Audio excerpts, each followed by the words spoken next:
To replace the fuse on the leg compression pump, make sure it's unplugged.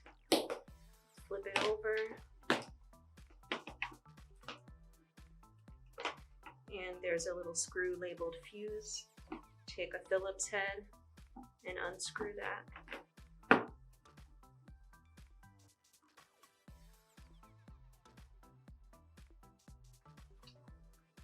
This is the old fuse. The replacement fuse will arrive inside of its casing.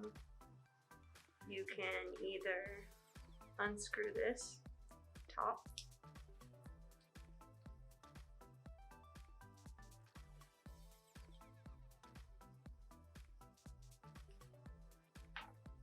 and attach it directly, or you can take it out and use the old casing if you want,